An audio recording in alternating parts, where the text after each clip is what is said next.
I'll try not to keep these more serious videos coming, but this one, yeah, this is the world we live in. In 2021, my wife and I were at the Royal Women's Hospital down in Melbourne, and we'd been there many times because of the consecutive miscarriages that we'd had.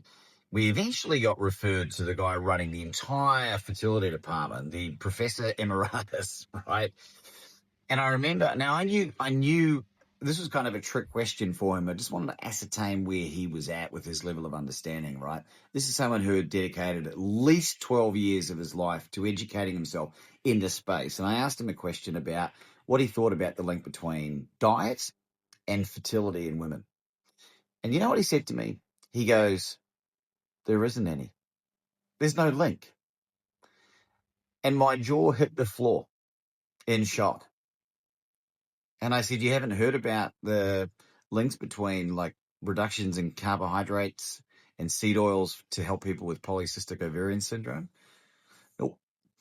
And you know what he said to us after we'd had 13 miscarriages at this point? Just keep trying, guys. Just keep going. Keep going. Now, we were down to one fallopian tube at that point. By the way, you only get two. And that one's since gone. So my point is, over the last 7 years, a few times, not too many, people have said, yeah, but Laban, you're not a doctor. Yeah, but Laban, you're not a gynecologist. Or yeah, you're not an epidemiologist. Or yeah, Laban, you're not a nutritionist or whatever. And it's like, I never proclaimed to be those things.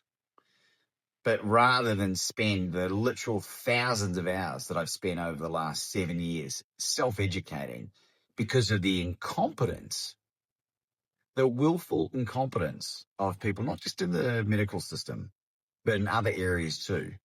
The ones that have dedicated their life and got tertiary educated in this space. I'm not saying all of them are bad, but most of them have been brainwashed into following within these guidelines, because the consequences are if they teach or they practice outside of those, they will lose their license. So it may not be their fault, but it sure as hell is their responsibility. And I would have much rather spent the time learning how to create a business so that I didn't suffer immeasurably for years trying to figure out how to do shit. And a lot of the stuff should be in the schooling system. How to be a functional husband, how to navigate divorce. Like, there's way more important things than social studies and economics. So if you're in one of these industries and you're playing half-assed, get out, find another job, do something else.